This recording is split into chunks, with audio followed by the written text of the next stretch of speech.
atau pembeli tetap datang dan tidak beralih ke toko atau tempat lain?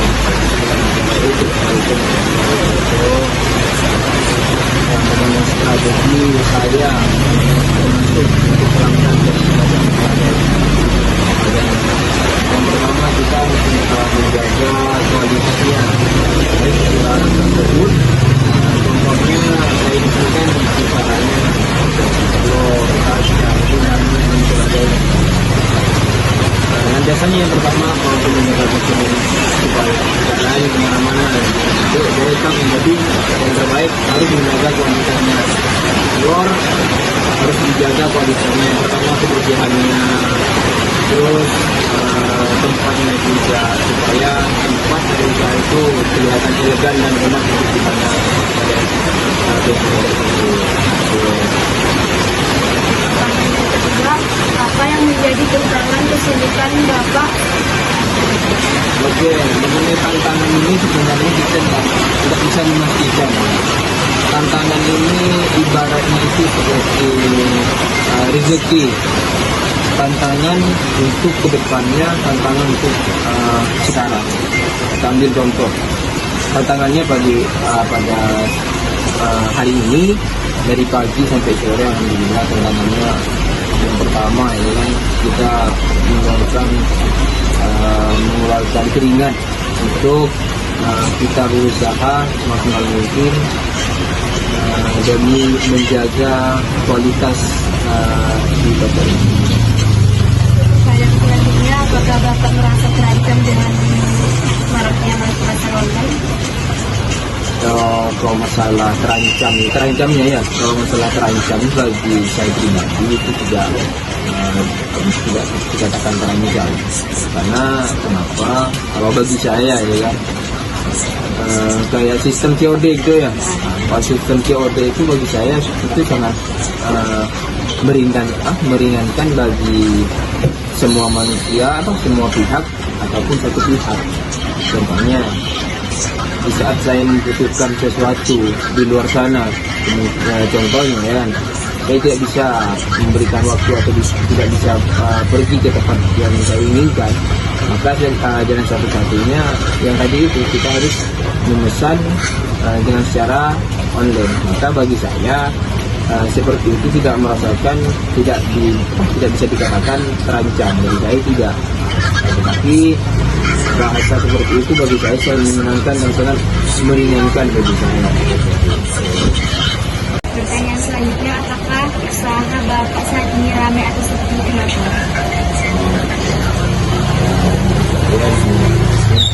Mengenai ramainya atau tidaknya kita yang pertama tadi itu tidak tahu.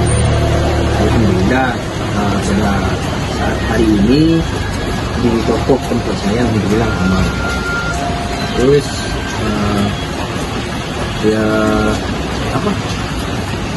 tepat pada jawaban yang pertama tadi itu bagaimana cara strateginya. Yang pertama tadi itu kalau seandainya kita aktif, kita rajin, kita membersihkan telur dan sebagainya, menjaga kualitasnya, alhamdulillah pasti ramai. Karena yang pertama tadi itu orang saja yang melihat telur yang kotor pasti tidak suka kan. Maka dari tadi itu yang pertama dijaga kualitasnya, produktivitasnya dan sebagainya. Ya kalau tadi pagi, bukan tadi pagi doang nih, buka alhamdulillah ramai. Apa harapan Bapak terhadap usahanya di masa mendatang? Usaha saya di masa mendatang ya, ingin saya sih usaha saya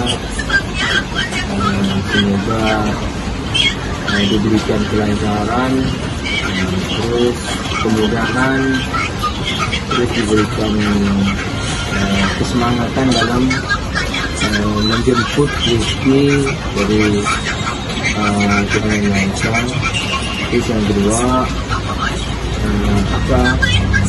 seperti yang saya hadapi hari ini,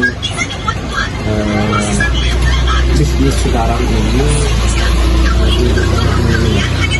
bahasanya itu lumayan berat Karena apa? Karena di pasar ini begitu banyak saingan, sehingga kita untuk menjaga menstabilitaskan kualitaskan kinerja kita untuk masa depannya, kita itu harus menjadi yang terbaik, termasuk terhadap kepada langganan. Terus dari segi ucapan, dari segi pelayanannya, termasuk barangnya dan kualitas barangnya juga. Seperti itu yang bisa mendorong kita untuk makin semangat dan bisa merubah mindset untuk kedepannya. Itu saya mungkin ada pandangan. Terima kasih telah meluangkan waktunya untuk mengundang kami. Saya ucapkan terima kasih. Terima kasih juga. Saya sebagai komisioner daripada pelajar ya, saya ingin memberikan motivasi kepada adik-adik sekalian semua. Yang pertama, belajarlah kemudian belajar bukan hanya sekali. Belajar itu seumur hidup. Belajar itu bukan 2 kali, tetapi kita belajar seterusnya sampai selesai dan mengejar sampai perguruan tingginya. Yang pertama, yang kedua, jadilah siswi yang abadi dan mengabdi kepada gurunya, termasuk pada lingkungan sekolahannya, termasuk mengabdi kepada kedua orang tua itu sangat penting. Itu motivasi yang paling penting dari saya. Mungkin teman yang bisa sampaikan termasuk motivasi, walaupun tidak banyak tapi berarti. Assalamualaikum warahmatullahi wabarakatuh.